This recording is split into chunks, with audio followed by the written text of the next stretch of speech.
Hello everyone. आज water resources class 10 geography chapter 3 में हम डिस्कस करेंगे वो सब स्कीम्स जो इस चैप्टर में ऐड ऑन हुई हैं। इसके अलावा वाटर स्केर्सिटी के causes, merits and demerits of multipurpose river valley projects and rain water harvesting techniques के अलावा और भी बहुत कुछ। तो सबसे पहले हमें पता है कि जो हमारा अर्थ सरफेस है उसका जो 3/4 एरिया है वो किससे कवर्ड है? पानी से। लेकिन हमें पता है 97% वाटर जो है वो सॉल्ट वाटर है ओशंस और सीज में। जो हमारे पास फ्रेश वाटर है वो 3% है और उसमें से भी ज़्यादातर जो वाटर है आइस कैप्स और ग्लेशियर्स में है। इसका मतलब हमारे पास एक बहुत ही negligible amount, very small proportion of fresh water is available. ठीक है। और ये जो फ्रेश वाटर है हमें कहाँ से मिलता है? हाइड्रोलॉजिकल साइकिल या फिर वाटर साइकिल से मिलता है, जिसको आप बचपन में रेन वाटर कहते थे, वाटर साइकिल कहते थे। तो ये जो हाइड्रोलॉजिकल साइकिल है इससे हमें सरफेस रन ऑफ वाटर, जैसे जो रिवर्स, लेक्स और ओशंस में होता है, वो पानी मिलता है। ग्राउंड वाटर जो कि अंडरग्राउंड वाटर एक्वाफायर्स में होता है, जो हम ट्यूबवेल या फिर जो समरसिबल्स हैं उनसे वो वाटर को हम ड्रॉ आउट करते हैं। इसके अलावा जो सबसे ज़्यादा जो हमें पानी इन दोनों चीज़ों में मिलता है दैट इज़ फ्रॉम प्रेसिपिटेशन। ठीक है। बारिश के या फिर बर्फ़ के फॉर्म में या फिर ओलों के फॉर्म में जो पानी आसमान से पृथ्वी पे पहुंचता है उसको हम क्या कहते हैं? That is precipitation. ठीक है। इस तरह से हमें क्या मिलता है? पानी मिलता है। इतना सब कुछ की, और जब हमें हाइड्रोलॉजिकल साइकिल से पानी मिलता है तो obviously it is a renewable resource. Renewable resource मतलब जो बार बार रीन्यू होता रहता है। उसके बावजूद भी हम ये कह रहे हैं कि आने वाले कुछ सालों में बहुत सारे almost 2 million people will be living in water scarcity. अब ये वाटर स्केर्सिटी क्या है? वाटर स्केर्सिटी मीन्स डिमांड तो वाटर की क्या है? ज़्यादा है और सप्लाई पानी की कम है। ठीक है। तो अगर सप्लाई कम है, इसी को ही हम क्या कहते हैं? Water scarcity. अब वो ये कह रहे हैं कि जो अगर हम वाटर स्केर्सिटी की जनरली बात करते हैं ना, तो हमें क्या समझ में आता है कि राजस्थान की बात कर रहे होंगे, जहाँ पे लोग बाग वुमेन आपको दिखेंगे मटका लेके जा रही हैं, या डेजर्ट में दूर दूर तक कहीं पानी नहीं है ना। जो वाटर स्केर्सिटी है ना, वो अगर हम कहें 2 मेन चीज़ों पे डिपेंड करती है कि उस जगह की या पानी की अवेलेबिलिटी किन पे डिपेंड करती है। वहाँ पे एनुअल या सीजनल प्रेसिपिटेशन कितनी है। एनुअल और सीजनल प्रेसिपिटेशन का मतलब साल में या जो उस बारिश का मौसम है, रेनी सीजन में, वहाँ पे अराउंड कितनी बारिश हुई है। तो उसके बावजूद भी जो वाटर स्केर्सिटी है ना, वो किसकी वजह से होती है? लाइक हर जगह सीजनली और एनुअली बहुत बारिश होती है, उसके बावजूद भी वाटर स्केर्सिटी होने वाली है आने वाले सालों में। तो उसका मेन रीज़न क्या है? That is over exploitation of the water resources. मतलब हम ज़रूरत से ज़्यादा पानी को यूज़ करें, वेस्ट करें पानी को। एक्सेसिव कंजप्शन, बहुत ज़्यादा पानी को यूज़ करें। Unequal assess of the water resources, मतलब आप ये देखते हो ना, अगर कुछ लोग हैं कुछ लोग ऐसे हैं जिनके घरों में स्विमिंग पूल्स हैं, और कुछ ऐसे लोग हैं जो झुग्गी झोपड़ियों में रहते हैं, उनके पास टैप वाटर अपने घर में भी नहीं है। पूरे एक बहुत बड़े एरिया के लिए एक टैप है और वो उससे पानी लेते हैं। तो क्या है? Unequal assess of water resource है। तो ये भी क्या करते हैं? वाटर स्केर्सिटी को कॉज करते हैं। आपको मैं अगर एक बात बताऊँ, इस चैप्टर में पूरा ध्यान रखना, बेसिकली हमारे पास 3 पानी को यूज़ करने वाले भी, वाटर स्केर्सिटी कॉज करने वाले भी, पानी को पॉल्यूट करने वाली भी 3 मेन चीज़ें हैं। डोमेस्टिक पर्पसेस जो कि हम घर वगैरह में यूज़ करते हैं। इसके अलावा अगर हम कहें इंडस्ट्रियल पर्पसेस के लिए, या फिर उसके बाद हम ये कह देते हैं एग्रीकल्चर के लिए। ठीक है। ये आपके हम कहते हैं कि बेसिकली 3 मेन ये ही यूजर्स ऑफ वाटर है। ठीक है। अब हम बात करेंगे बेटा, जो वाटर स्केर्सिटी है ना, वो 2 तरह की हो सकती है इस चैप्टर में, 2 तरीके से। एक तो हम कह रहे हैं कि जो पानी की जो क्वांटिटी है वो कम है, क्वांटिटेटिव।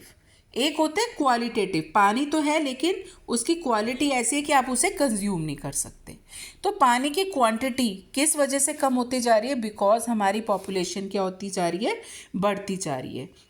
तो नेचुरल है, जो जितने ज़्यादा लोग उतना ज़्यादा उन्हें पानी चाहिए। तो पानी की डिमांड बढ़ती जा रही है डोमेस्टिक पर्पसेस के लिए। जो पॉपुलेशन लार्ज है तो फिर नेचुरल है उसे अपने डेली नीड्स के लिए, खाने के लिए, पीने के लिए, सफाई करने के लिए, कपड़े धोने के लिए उन्हें पानी चाहिए होगा, जो ग्रोइंग पॉपुलेशन है। नॉट ओनली दिस, उन्हें बहुत सारा खाना भी तो चाहिए ना, और खाना उगाने के लिए भी क्या चाहिए, पानी चाहिए। तो इस वजह से वो ये कह रहे हैं कि ये जो डिमांड है पानी की पॉपुलेशन के साथ साथ क्या होती जा रही है, बढ़ती जा रही है, और जो हमारे पास एग्जिस्टिंग रिसोर्सेज हैं उनको हम क्या करें, ओवर एक्सप्लॉइट कर रहे हैं, बेइंतहा यूज़ करते जा रहे हैं, जिसकी वजह से पानी की शॉर्टेज होती जा रही है। ये फर्स्ट रीज़न है जिसमें हमने फर्दर एक्सप्लेनेशंस की। सेकेंडली एग्रीकल्चर, मैंने कहा ना 3 मेन है, एक तो हम क्या कहेंगे डोमेस्टिक, एक एग्रीकल्चर और एक इंडस्ट्री, सबसे इंपॉर्टेंट यही है। तो एग्रीकल्चर में भी हमें पानी चाहिए, है ना। तो अब क्या हो रहा है, इंटेंसिव इरीगेशन हो रही है, मॉडर्न फार्मिंग, आपने लास्ट ईयर भी पढ़ा था green revolution, modern farming, HYV seeds आप जब यूज़ करते हो उसके साथ आपको एश्योर्ड इरीगेशन चाहिए, बहुत सारा पानी चाहिए ट्यूबवेल्स के थ्रू। नेचुरल है वो अंडरग्राउंड वाटर से ही ड्रॉ करे, ग्राउंड वाटर ड्रॉ करे, जिसकी वजह से वो जो ग्राउंड वाटर है वो क्या होता जा रहा है, कम होता जा रहा है। ठीक है, ग्राउंड वाटर कम होता जाएगा क्योंकि हम ज़्यादा पानी यूज़ कर रहे हैं।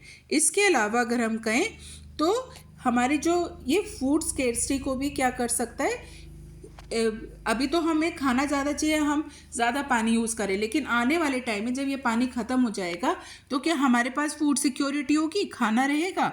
नहीं, बिल्कुल भी नहीं। तो हम क्या कर सकते हैं, आपकी बुक में इसके 2 तरीके बताए गए हैं। एक तो आप ड्रॉट रेजिस्टेंस क्रॉप्स उगाओ, या फिर ड्राई फार्मिंग टेक्निक्स। ये वो टेक्निक्स हैं जिसमें इरीगेशन के लिए आपको पानी कम चाहिए, या वो क्रॉप्स उगाओ जिनमें पानी कम चाहिए। ठीक है ना, जैसे मिलेट्स हैं, उनको पानी कम चाहिए होता है।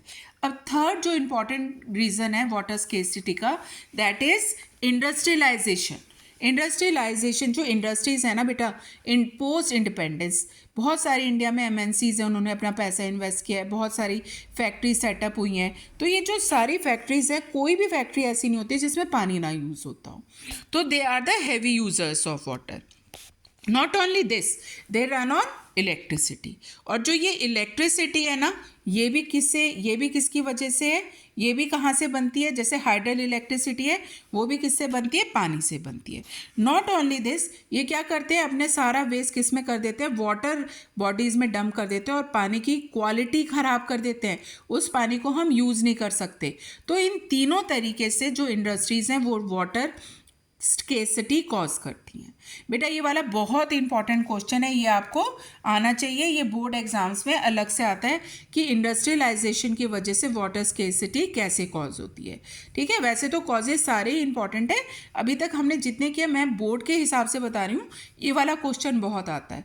तो ये आपके 3 पॉइंट्स होंगे, heavy users of water, they use hydel electricity, और इसके अलावा वो पॉल्यूशन करते हैं। इस तरह से जो इंडस्ट्रीज़ हैं इन 3 तरीके से क्या कर रही हैं, वाटर स्केर्सिटी को कॉज करें। नॉट ओनली इंडस्ट्रियलाइजेशन, इसके साथ साथ जो अर्बनाइजेशन है ना, वो भी क्या है, वाटर स्केर्सिटी का बहुत बड़ा रीज़न है। बताओ मुझे ज़रा, बड़े बड़े शहरों में मल्टी स्टोरी बिल्डिंग्स हैं, है या नहीं है? और ये जितनी भी सोसाइटीज़ हैं इन सब के अपने वाटर पंपिंग डिवाइसेस हैं, इंडिविजुअल अपने, और इसी वजह से ये क्या करें, वाटर स्केर्सिटी कॉज करें। ठीक है, जो अर्बन एरियाज़ में पॉपुलेशन बहुत ज़्यादा है। अब आप ये सोचो कि जितनी और छोटे छोटे शहर होते हैं उनमें इतनी मल्टी स्टोरीड बिल्डिंग्स नहीं होती, तो उन मल्टी स्टोरीड बिल्डिंग्स में कितने लोग रहते हैं, उनका लाइफस्टाइल ऐसा है कि लाइक जो वॉशरूम्स हैं उनमें शॉवर्स लेंगे, टब्स में नहाएंगे, जो बाथ टब्स हैं उनमें पानी बहुत ज़्यादा वेस्ट होता है। आपको पता है ना, जो अगर हम फ्लश आउट करते हैं उसमें सबसे ज़्यादा फ्रेश वाटर यूज़ होता है। तो ये अर्बन लाइफस्टाइल की वजह से। नॉट ओनली दिस, ये जितनी भी बड़ी बड़ी सोसाइटीज़ हैं इनके अपने क्या होते हैं, सबमर्सिबल्स होते हैं, वाटर को जो ड्रॉ करते हैं, इनके अपने लोगों को अपना पानी प्रोवाइड करने के लिए। तो नेचुरल है, ये भी क्या करें, ग्राउंड वाटर को डिप्लीट करते जा रहे हैं। ठीक है, इनके अपने private ground water pumping devices होते हैं, सबमर्सिबल्स होते हैं, सॉरी। ये 3 तरीके से जो ये है कि इनके अपने वाटर पंपिंग डिवाइसेस होते हैं। इसके अलावा इनका लाइफस्टाइल ऐसा है और पॉपुलेशन बहुत ज़्यादा है शहरों में, जिसकी वजह से वाटर स्केर्सिटी कॉज हो रही है। ठीक है, अब ये सारे थे, हमने किसकी बात करी, पानी की क्वांटिटी। अब हम बात करेंगे क्वालिटी ख़राब होती जा रही है। तो 3 मेन कल्प्रिट्स है, वो मैंने आपको बताया ही था कि जो इंडस्ट्रियल वेस्ट है उसको वाटर बॉडीज़ में देखो डंप कर दिया गया, इसके वजह से वो वाटर पीने लायक नहीं रहा। अगर हम पानी पियेंगे तो बीमार पड़ जाएंगे। इसी की तरह एग्रीकल्चर में भी आपको पता है फर्टिलाइजर्स यूज़ होते हैं, पेस्टिसाइड्स यूज़ होते हैं। पेड़ों को जितना चाहिए होता है वो यूज़ कर लेते हैं, बाकी बारिश के साथ मिलके क्या करते हैं वाटर बॉडीज़ में मिल जाते हैं और उन्हें पॉल्यूट करते हैं। इसी तरह जो डोमेस्टिक सीवेज है, जो हर घर से गंदा पानी निकलता है, उनको भी वाटर बॉडीज़ में डंप कर दिया जाता है बिना ट्रीट करे। तो इस तरह से ये जो पानी की क्वालिटी है वो ख़राब हो जाती है और उसको हम कंज्यूम नहीं कर सकते। तो इस वजह से ये वाटर स्केर्सिटी कॉज करते हैं। 3 मेन यही है। इसके लिए इसमें इस वाले पार्ट में बेटा ये नई स्कीम ऐड हुई है। ये आपका 2024 में ये वाली जो स्कीम है ना 3 मार्क्स का आया था आपका ये वाला क्वेश्चन, जल जीवन मिशन, ठीक है, लास्ट ईयर। मैं ये 2025 में वीडियो बना रही हूँ, 2024 में ये वाला क्वेश्चन 3 मार्क्स का आया था, जल जीवन मिशन। ये नई स्कीम ऐड ऑन हुई है। तो ये एक फ्लैगशिप प्रोग्राम है जिसमें ना गवर्नमेंट लोगों की जो गांव में रह रहे हैं उनकी क्वालिटी ऑफ लाइफ इंप्रूव करना चाहती है। तो जो पॉवर्टी या क्वालिटी ऑफ लाइफ इंप्रूव करने के लिए सबसे ज़रूरी क्या चाहिए आपको? पानी चाहिए। आप दूर दूर से पानी लेने जाओगे तो वो नहीं चलेगा। तो यहाँ पे गवर्नमेंट सबको क्या प्रोवाइड करने की कोशिश करी है? पाइप्ड पोर्टेबल पाइप वाटर, पीने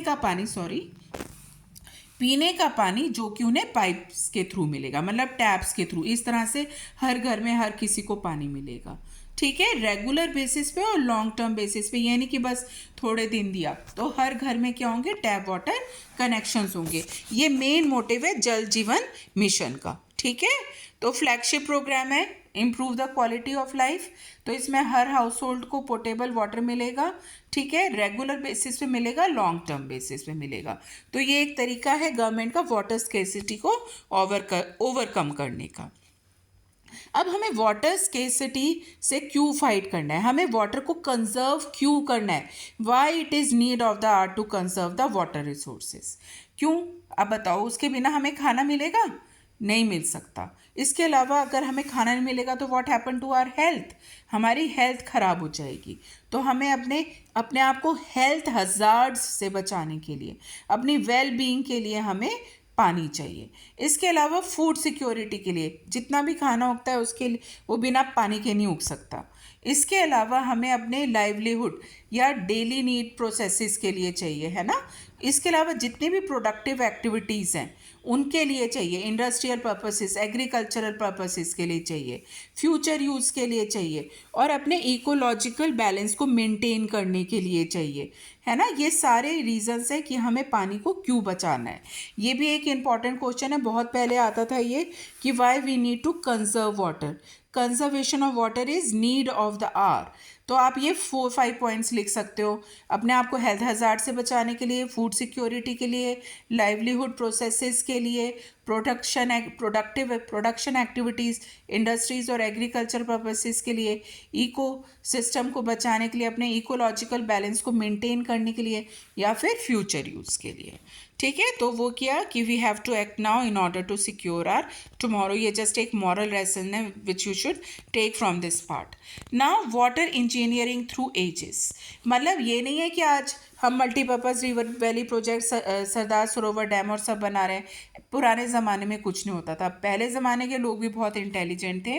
तो हम कह रहे हैं एंशियंट सिविलाइजेशन से अगर हम मॉडर्न एराज की बात करें तो पुराने ज़माने में भी बहुत सारे हाइड्रोलॉजिकल स्ट्रक्चर्स थे जो कि उस टाइम की इंजीनियरिंग को बताते हैं।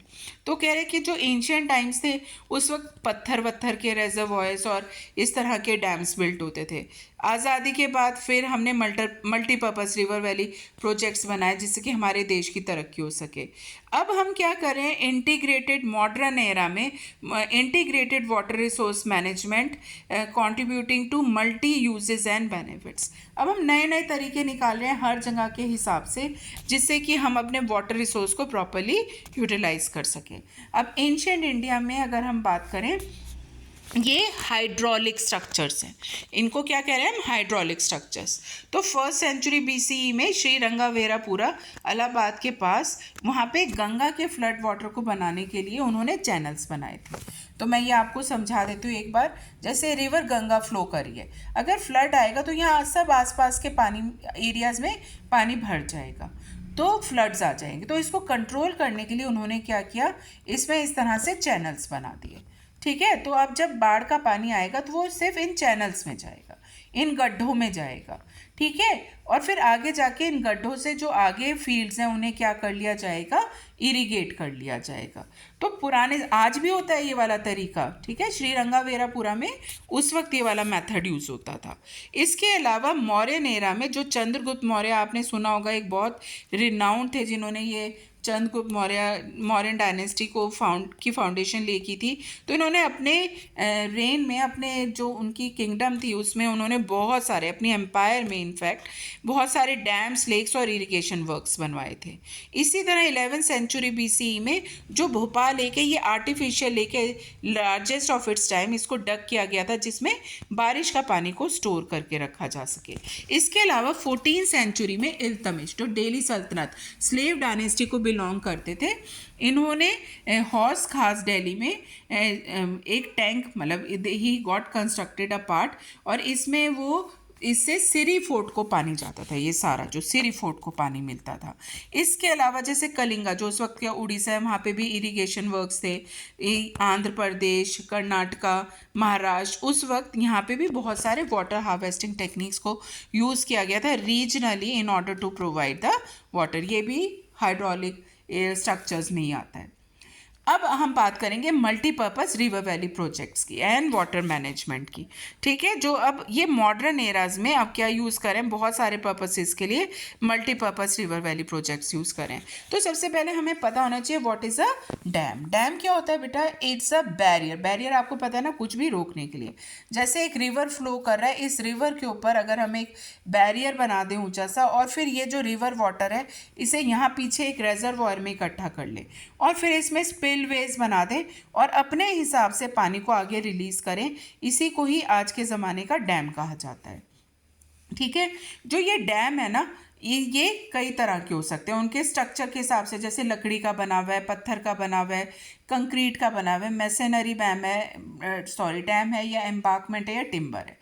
किस पर्पस के लिए बना है, इरिगेशन के लिए, हाइडल इलेक्ट्रिसिटी के लिए, फ्लड कंट्रोल के लिए, या फिर उसकी हाइट के हिसाब से, लो, मीडियम, हाई, लार्ज, या अलग अलग तरीके से। तो ये डैम्स के बारे में थोड़ा सा एक पैराग्राफ गिवन था, तो we have discussed it just now.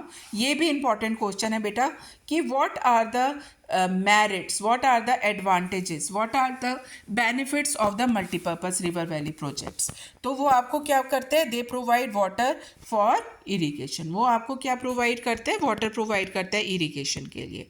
Electricity generation, बिजली बनाने का, हाइडल इलेक्ट्रिसिटी जनरेट करते हैं। इसके अलावा वो फ्लड कंट्रोल करते हैं, मतलब उसमें जो पीछे रेजर्वायर होता है उसमें पानी इकट्ठा कर लिया जाता है जिससे आगे के एरियाज में बाढ़ ना आए। इंडस्ट्रियल सप्लाई, डोमेस्टिक और इंडस्ट्रियल पर्पसेस के लिए पानी प्रोवाइड करते हैं। इसके अलावा नेविगेशन और रिक्रिएशन, आप ज़रूर गए होंगे कभी किसी डैम पर जहाँ पर उन्होंने रिक्रिएशन, बोटिंग होती है, वहाँ पे कैमल राइड्स, शॉप्स, वो स्टॉल्स होती हैं कुछ खाने पीने की, पार्क बना देते हैं, आप वहाँ पे घूमने फिरने के लिए जा सकते हो। नेविगेशन का मतलब होता है एक जगह से दूसरी जगह भी जा सकते हो। इसके अलावा वहाँ पे फिश ब्रीडिंग भी हो सकती है। ठीक है, ये सब क्या है, एडवांटेजेस हैं। इसके अलावा अगर हम कहें जो मल्टीपर्पज़ रिवर वैली प्रोजेक्ट्स हैं उनको जवाहरलाल नेहरू ने कहा था they are the temples of the modern India. Why he said so, क्योंकि उन्होंने कहा जो ये मल्टीपर्पज़ रिवर वैली प्रोजेक्ट्स हैं they can integrate the development of agriculture and the village economy with rapid industrialization and growth of the urban economy। और जो हमें colonial period के वक्त हमें बिल्कुल हैंडीकैप बना दिया गया था, उसको भी हम क्या कर सकते हैं, उन प्रॉब्लम्स को ओवरकम कर सकते हैं। मतलब सब चीज़ें होगी, मतलब रूरल इकॉनमी के साथ साथ एग्रीकल्चर को डेवलप करेगा, अर्बन इकॉनमी के साथ इंडस्ट्रीज़ को डेवलप करेगा। इसीलिए हमने जवाहरलाल नेहरू ने इनको कहा था कि they are the temples of the modern India. ठीक है, अब ये कुछ डैम्स के बारे में आपको गिवन है। जो भाखड़ा नंगल डैम है ना, ये सतलुज बीस रिवर पे है। तो इसके दो मेन मोटिव्स क्या है, hydro power generation and irrigation, providing water for irrigation. ठीक है, ये दो मेन पर्पस है। और जो हीराकुंड डैम है वो महानदी पर है और उसका मेन पर्पस क्या था, water conservation and flood control, ये उसका था। ठीक है, अब ये देख रहे हो मल्टीपर्पस है, एक पर्पस के नहीं, काफ़ी सारे पर्पसेस के लिए डैम को बनाया जाता है, लेकिन हर चीज़ के साथ कुछ अच्छाई है तो कुछ बुराई भी है। तो now will talk about the dark side of the dams. यही लाइन आपके पास आती है, multipurpose river valley projects have come under great scrutiny, मतलब क्रिटिसिज्म। तो ये जो डैम्स है क्रिटिसिज्म में क्यों है, और ये बेटा this is also a very important question to this chapter, ये भी आपके पास बहुत फ्रीक्वेंटली क्वेश्चन आता है। तो सबसे पहले वो कहते हैं कि जो अब मैंने तुम्हें क्या बताया था, जैसे एक रिवर के ऊपर हमने एक डैम बनाया, ठीक है, इसके पीछे क्या बना देते हैं, एक बड़ा सा रेजर्वॉयर बना देते हैं जिसमें इस रिवर का जो सारा पानी है वो कलेक्ट हो जाता है और थोड़ा थोड़ा पानी हम जाने देते हैं अपने हिसाब से। तो अब क्या हुआ, जब ये रिवर, अब तुमने इसमें बैरियर बना दिया, अब जो रिवर है वो तो अपने साथ सेडिमेंट्स लाता है, अब वो आगे तो जा नहीं पाएंगे, तो इस रेजर्वॉयर में ही जो पत्थर हैं वो इकट्ठा हो जाएंगे ओवर द टाइम पीरियड। अब ये इसका जो बेड है वो क्या हो गया, रॉकियर हो गया। अब इससे जो यहाँ पे एक्वेटिक लाइफ है वो सफ़र करेगी कि नहीं करेगी। और इसके अलावा जो फिशेज हैं वो क्या करती हैं, माइग्रेट करती हैं फॉर स्पॉनिंग, स्पॉनिंग मतलब लेइंग ऑफ एग्स। लेकिन जब तुमने उसमें बैरियर बना दिया तो this will also not allow them और allow the fishes to migrate for spawning. तो ये एक बहुत बड़ा डीमेरिट है, ठीक है, एक्वेटिक लाइफ सफ़र करती है। इसके अलावा जो ये डैम्स हैं इनको किसके लिए बनाया गया था, फ्लड कंट्रोल के लिए। तो वो कहते हैं कि नहीं, इनफैक्ट फ्लड को क्या करें, ट्रिगर करें, क्योंकि जब ज़्यादा बारिश होती है और इन सब इनके जो रिजर्वायर्स हैं उनमें जब सेडिमेंट्स हैं तो वो पानी को इकट्ठा नहीं कर पाते क्योंकि ऑलरेडी पत्थर है उनमें, तो उनमें पानी स्टोर करने की कैपेसिटी कम हो रही है, तो इस वजह से वो फ्लड को इनफैक्ट ट्रिगर करते हैं। ठीक है, लैंड डिग्रेडेशन हो रही है क्योंकि अब ये सारे सेडिमेंट अब पीछे ही रह गए, अब पानी तो अपने साथ आगे सिल्ट ही नहीं लेके जा पाए ना, फ्लड प्लेन्स में वो सिल्ट डिप्राइव हो जाएगी, तो वो सारी जो नई मिट्टी आगे तक पहुंचती थी अब वो नहीं पहुंच रही है, इसके वजह से लैंड डिग्रेडेशन हो रही है। ठीक है, नॉट ओनली दिस, जो वेजिटेशन है, जैसे अब हमने यहाँ जो डैम बनाया, यहाँ पे जो इसके आसपास हमने रेजर्वॉयर बनाए, यहाँ जो पेड़ होंगे वो सारे इसमें सबमर्ज हो जाएंगे, है ना। तो इस वजह से अगर हम ये कहें तो ये भी क्या कर रहा है, सबमर्ज कर रहा है वेजिटेशन को। बेटा अब इसमें ना पहले आपका डिस्प्लेसमेंट था कम्युनिटीज़ का, वो नई जो अब बुक है उसमें वो वाला पॉइंट नहीं है, वो कट हो चुका है। ठीक है, जो गवर्नमेंट है वो कह रही है कि देश के बेनिफिट के लिए अगर हम कुछ कर रहे हैं तो इट्स नॉट बैड इनफ। ठीक है, नॉट ओनली दिस, ये हेल्थ और एनवायरमेंटल प्रॉब्लम्स को कॉज कर रहा है। वो कह रहे हैं कि इन डैम्स के कंस्ट्रक्ट होने की वजह से टेक्टोनिक प्लेट्स पे इतना प्रेशर पड़ता है कि ये अर्थक्वेक्स तक इंड्यूस करते हैं। तो बस आपको ये लिखना है कि दे में induce earthquakes and they cause water borne diseases also, and ये क्या करता है, पॉल्यूट करता है। अभी हम इसके और भी बहुत सारे डार्क साइड्स पढ़ेंगे। नॉट ओनली दिस, ये जो डैम्स है ना इनकी वजह से बहुत ज़्यादा इकोलॉजिकल क्राइसिस भी हो गए क्योंकि इन्होंने क्रॉपिंग पैटर्न चेंज कर दिया। आपको पता है ना, जैसे जो फार्मर्स है पहले मिलेट्स वगैरह उगाते थे, रेन फेड क्रॉप्स उगाते थे, लेकिन अब वो सिर्फ वाटर इंटेंसिव और कमर्शियल क्रॉप्स उगाते हैं जो बाज़ार में बेचने के लिए, क्योंकि उन्हें पता है कि उन्हें पानी तो मिलेगा ही, और अब वो इतना ज़्यादा पानी यूज़ करते हैं कि जो खेत के आसपास का एरिया है वहाँ पे क्या इकट्ठा हो जाता है, जो एक्स्ट्रा पानी इकट्ठा हो जाता है, जिसकी वजह से स्लाइनेशन हो रही है, सॉयल स्लाइन होती जा रही है। स्लाइन का मतलब खारापन, क्योंकि उनमें पानी में सॉल्ट्स होते हैं ना, वो सॉल्ट्स रहेंगे वहाँ पर, तो that also is land degradation के साथ स्लाइन भी बना रहा है सॉइल को। तो ये भी क्या है, इकोलॉजिकल क्राइसिस है which are cause. Not only this, जो डैम्स है इनकी वजह से बहुत ज़्यादा इंटर स्टेट डिस्प्यूट्स बढ़ते जा रहे हैं। इसमें एग्जांपल गिवन है कि जो कृष्णा गोदावरी डिस्प्यूट है, जैसे अगर हम कहें जो कर्नाटका और आंध्र प्रदेश की गवर्नमेंट्स हैं उन्होंने महाराष्ट्र की गवर्नमेंट के ऊपर केस किया हुआ है क्योंकि उन्होंने कोयना डैम कंस्ट्रक्ट किया है, मल्टीपर्पज़ रिवर वैली प्रोजेक्ट, जिसकी वजह से जैसे अगर यहाँ पे हम कहें महाराष्ट्र है और यहाँ पे आंध्र प्रदेश और यहाँ पर कर्नाटका और यहाँ पर आंध्र प्रदेश है, तो अब महाराष्ट्र ने यहाँ पे डैम बना लिया, तो अब ये जो पानी आ रहा था ये अब पानी नीचे नहीं आ रहा है क्योंकि उन्होंने पानी यहाँ स्टोर कर लिया। तो यहाँ इसकी वजह से यहाँ कर्नाटका और आंध्र प्रदेश के लोग क्या कर रहे हैं, सफ़र कर रहे हैं। तो इस वजह से इंटर स्टेट डिस्प्यूट्स भी क्या होते जा रहे हैं, बढ़ते जा रहे हैं बिकॉज ऑफ दिस।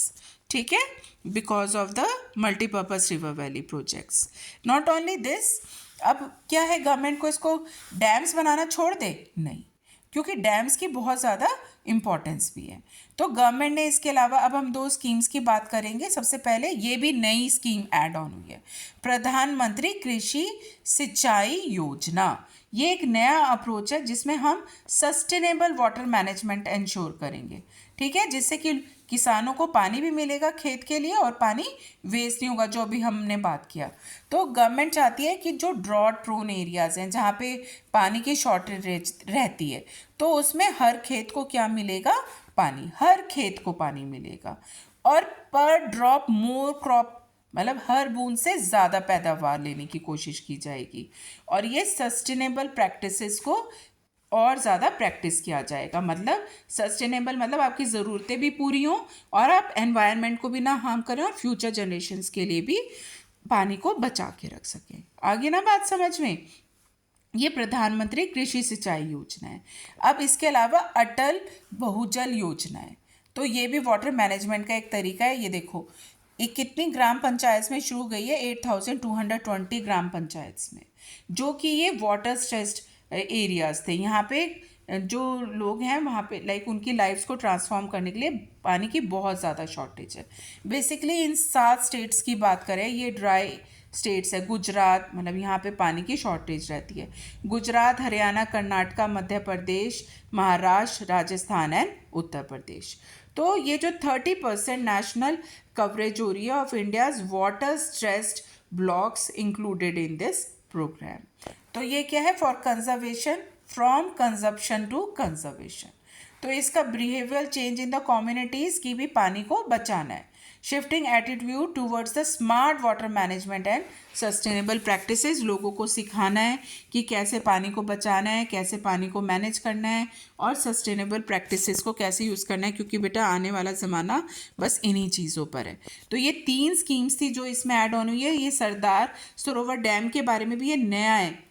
इससे पहले वाला जो आपका था ना बेटा, लाइक जब चैप्टर में था तो इसके बारे में बल्कि थोड़ा नेगेटिव में गया हुआ था, लेकिन अब जो नया है उसमें दे हैव चेंज्ड कि जो सरदार सरोवर डैम है, it is built on river Narmada in Gujarat.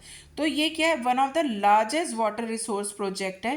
तो ये 4 स्टेट्स को पानी देता है, महाराष्ट्र, मध्य प्रदेश, गुजरात एंड राजस्थान। अब सरदार सरोवर फैक्ट स्टेट, इसके बारे में ही और फैक्ट्स हैं ये। तो ये गुजरात में इतने हेक्टेयर्स, मतलब इतने लीटर वाटर दे रहे हैं, काफ़ी सारे हेक्टेयर्स ऑफ लैंड को, जिससे कि वहाँ के जो गांव के लोग हैं उनको पानी मिल सके इरिगेशन के लिए। Same goes for Rajasthan. तो ठीक है, जैसे बाड़मेर है, जलौर है, यहाँ पे पानी दिया जा रहा है इससे। इसके अलावा महाराष्ट्र में भी जो ट्राइबल हिली ट्रैक्स हैं जहाँ पे ट्राइबल्स रहते हैं, वहाँ पे उन्हें इरिगेशन के लिए पानी दिया जा रहा है। तो 75% जो ड्रॉट प्रोन एरियाज़ हैं उनको पानी प्रोवाइड हो रहा है इस सरदार सरोवर डैम से। Are you getting with this? That was about it. अब वो ये कह रहे हैं कि from ancient wisdom to modern challenges, ठीक है, वो ये कह रहे हैं कि जो हिस्टोरिकल लिगेसी थी उसको हमने कंटिन्यूड रखा है अब, लेकिन उसमें मॉडर्न इंफ्रास्ट्रक्चर है, हमने कुछ चेंजेस के साथ। और हमारी कोशिश है सबको इक्विटेबल डिस्ट्रीब्यूशन ऑफ वाटर हो, सबको बराबर का पानी मिले और सस्टेनेबल फ्यूचर हो, ठीक है, फ्यूचर जनरेशन्स के लिए। अब जो लास्ट टॉपिक है that is rain water harvesting, मतलब पानी, बारिश के पानी को हमें बचाना है, ठीक है। तो ये ancient rain water harvesting techniques हैं, वाटर हार्वेस्टिंग टेक्निक्स हैं इनफैक्ट, ठीक है, जिससे कि पानी को यूज़ किया जा सके। तो कह रहे जो हिली एरियाज़ है वहाँ पे diversion channels like Gul's and कुल्स बनाए जाते हैं। जैसे अगर ये पहाड़ है तो इस पहाड़ पर इन्होंने यहाँ पे बारिश के पानी को क्या कर लिया, इकट्ठा कर लिया। इसके अलावा फ्लड प्लेन्स लाइक बंगाल में इनंडेशन चैनल्स, जैसे फ्लड कंट्रोल के लिए मैंने अभी आपको बताया ही था कि जैसे अगर ये रिवर है तो रिवर के बराबर में श्रीरंगावेरापुरा में जैसे था, यहाँ पे भी इनंडेशन चैनल्स बना दिए जाते हैं, बाढ़ का पानी इनमें चला जाता है और बाद में इनको खेतों की सिंचाई के लिए यूज़ कर सकते हैं।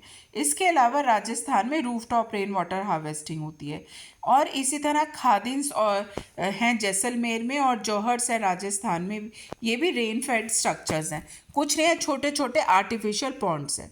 मतलब जैसे अगर ये एक एरिया है ना, ये तो यहाँ पे इन्होंने बारिश का पानी इकट्ठा कर लिया, ठीक है, यहाँ से आएगा, ये इस छोटे से पॉन्ड में पानी इकट्ठा हो जाएगा। एरियड एरियाज में ये 4 तरीके हैं बेटा, ये भी बहुत इंपॉर्टेंट है, ठीक है। इसके अलावा टंकाज, ये भी राजस्थान में। इसमें राजस्थान में क्या करते हैं लोग बाग, अपने कोर्ट यार्ड्स में या फिर अपने घर के बाहर अंडरग्राउंड बहुत बड़े बड़े टंकाज बना लेते हैं, ठीक है, बेसिकली बीकानेर, पाटोली और बाड़मेर में, और इसमें वो पानी स्टोर कर लेते हैं।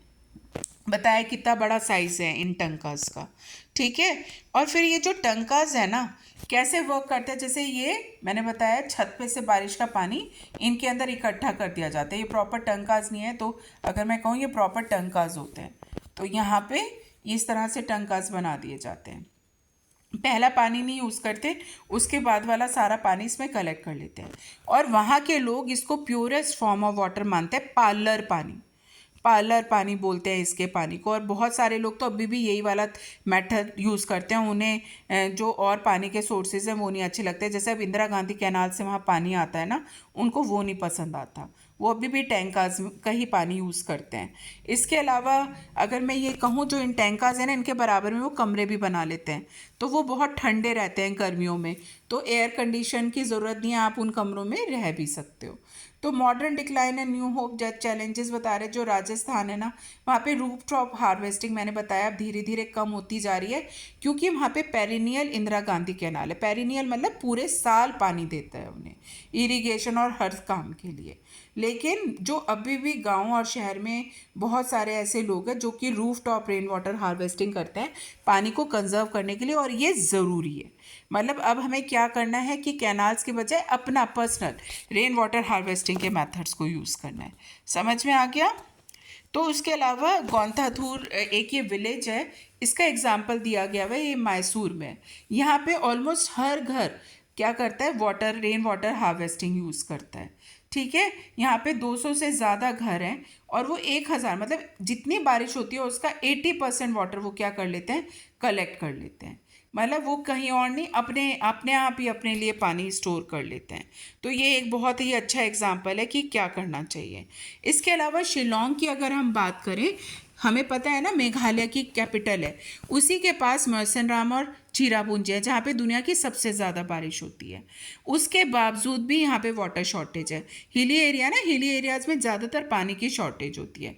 तो यहाँ पे लोगों ने क्या सोल्यूशन निकाला, वो रेन वाटर हार्वेस्टिंग करते हैं, और इसका क्या इम्पैक्ट हुआ कि वो 15 से 25% ऑफ द जो टोटल हाउस होल्ड्स है ना, वो roof top rain water harvesting से अपनी वाटर रिक्वायरमेंट्स को पूरा कर पाते हैं। शिलोंग। अब हम बात करेंगे तमिलनाडु की। तमिलनाडु इंडिया की फर्स्ट स्टेट है जहाँ पे रूफ वाटर हार्वेस्टिंग को कंपलसरी किया गया है, और अगर कोई नहीं करता है, जो डिफ़ॉल्टर्स हैं, रेन वाटर हार्वेस्टिंग मेथड नहीं यूज़ करेंगे, तो उनको पनिशमेंट किया जा सकता है, फाइन्स किए जा सकता है, मतलब लीगल प्रोविजंस हैं। अब लास्ट टॉपिक है बैम्बू ड्रिप इरिगेशन। ये मेघालय में 200 साल से भी पुराना तरीका है, जिसमें बैम्बू पाइप्स को यूज़ किया जाता है, जो कि जो स्प्रिंग्स हैं, नेचुरल स्प्रिंग्स हैं पहाड़ों पर, उनका पानी वो अपने खेतों तक लेके आते हैं, ठीक है। इससे 18 to 20 लीटर्स और जो वाटर है वो बैम्बू से धीरे धीरे उनके खेतों तक आता है, पाइप्स के थ्रू उनके घर एक एक ड्रॉप करके आता है। ये देखो मैं तुम्हें बताती हूँ कि ये क्या करता है, ग्रेविटी को यूज़ करते हैं। जैसे अगर ये एक पहाड़ है और लाइक यहाँ पर कोई स्प्रिंग है और इनका फार्म यहाँ पर है, तो ये ग्रेविटी की हेल्प से उस पाइप से जो पानी है ड्रॉप करके इनके खेत में आता है, वो उसको उस हिसाब से बनाते हैं, ठीक है। तो that is if we talk about bamboo drip irrigation. ये भी एक बहुत अच्छा, ये वाटर हार्वेस्टिंग टेक्निक है, क्योंकि इसमें स्प्रिंग वाटर को यूज़ कर रहे हैं, ये ना कि रेन वाटर हार्वेस्टिंग टेक्निक है, ठीक है। अगर क्वेश्चन में पूछते हैं वाटर हार्वेस्टिंग बताओ, तो आप बैम्बू ड्रिप इरिगेशन कह सकते हो। लेकिन अगर रेन वाटर बोलते हैं तो ये उसमें नहीं आएगा, उसमें जो हमने पहले किया है वो सारी चीज़ें आएंगी। ठीक है ना। तो ये with this we finish up this chapter. Please अगर आपको मेरा वीडियो अच्छा लगा हो, do like share and subscribe. मेरे पास लाइक्स और सब्सक्राइब और शेयरिंग बहुत कम हो रही है। प्लीज़ अगर मुझे थोड़ा सा मोटिवेट करें, जिससे कि मैं आपके लिए आगे और भी चैनल वीडियोज़ बना पाऊँ। Bye for now.